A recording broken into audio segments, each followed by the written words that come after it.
Bonjour à tous et bienvenue sur boursicoté.com pour cette nouvelle analyse technique Forex et matières premières avec une paire de devises euro-dollar qui semble retrouver le chemin de la hausse, là où nous étions plutôt ici sur un respect assez fort des zones horizontales et jusqu'au test ici de cette zone des 1.0360.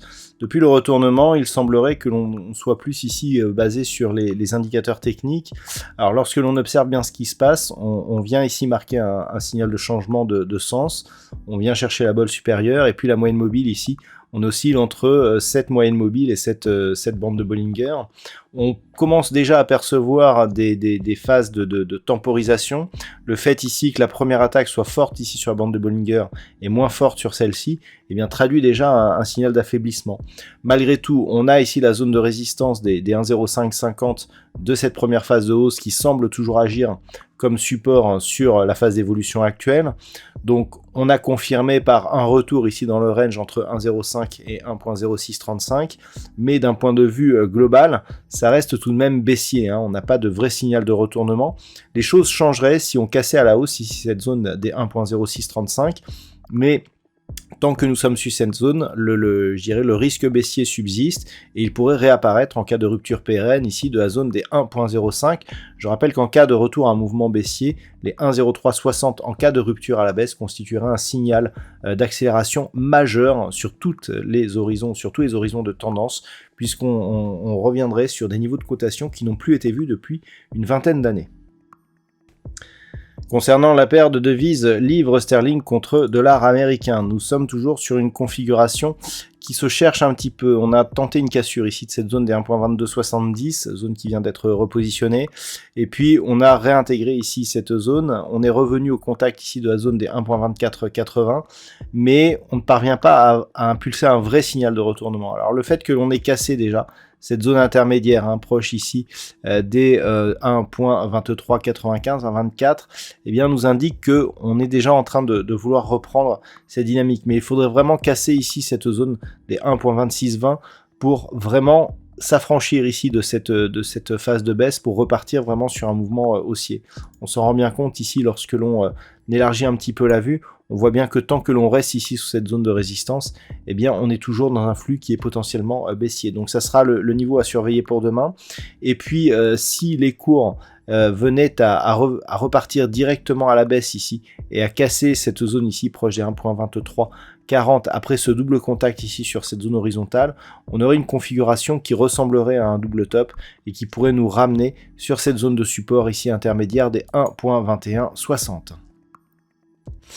Sur l'or, on reste dans une dynamique qui est globalement baissière, et ce depuis justement la cassure de cette zone des 1910 $ l'once, zone qui était devenue résistance depuis. On a accéléré, on est venu ici au contact de la zone des 1807, on avait un objectif proche des 1780 qui n'a pas été atteint, on était quasiment dans l'épaisseur du trait, et on cherche ici à repasser au-delà des 1850.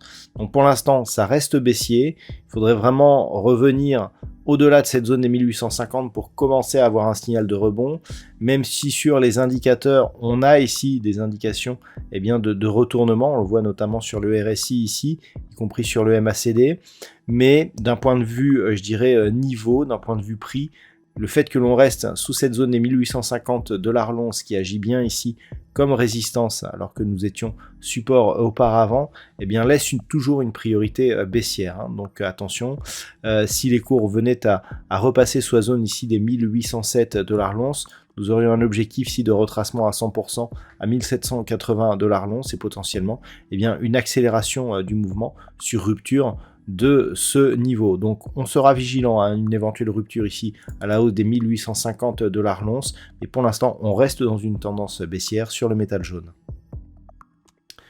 Sur le WTI, la tension haussière et la pression haussière semblent se préciser.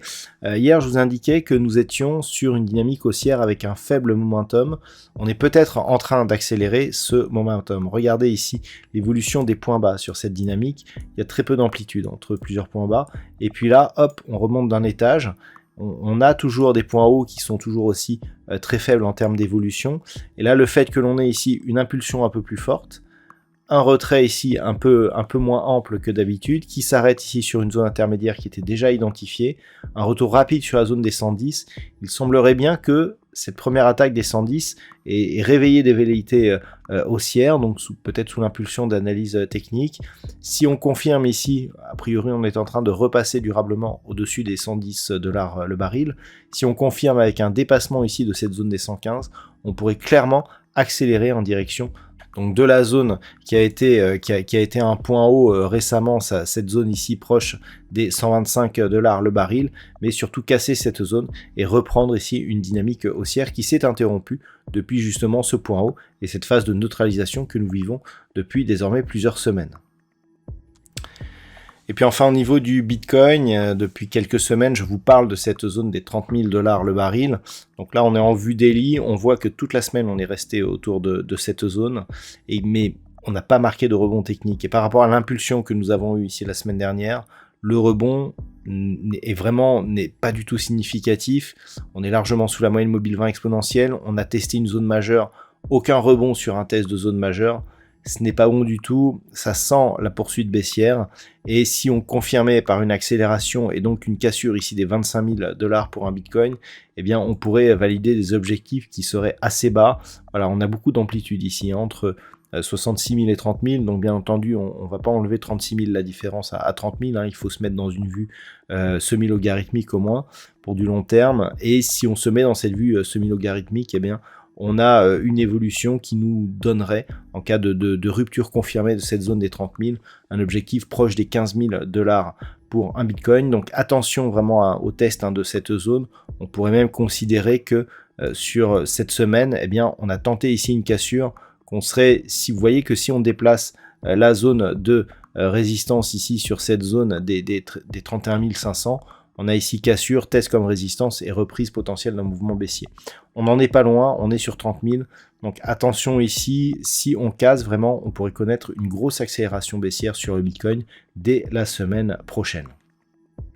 Voilà donc ce que l'on peut dire sur cette analyse technique Forex, matières premières et crypto-monnaies. Je vous souhaite de passer un très bon week-end et on se retrouve donc dès la semaine prochaine pour d'autres analyses techniques, toujours sur le site boursicoté.com.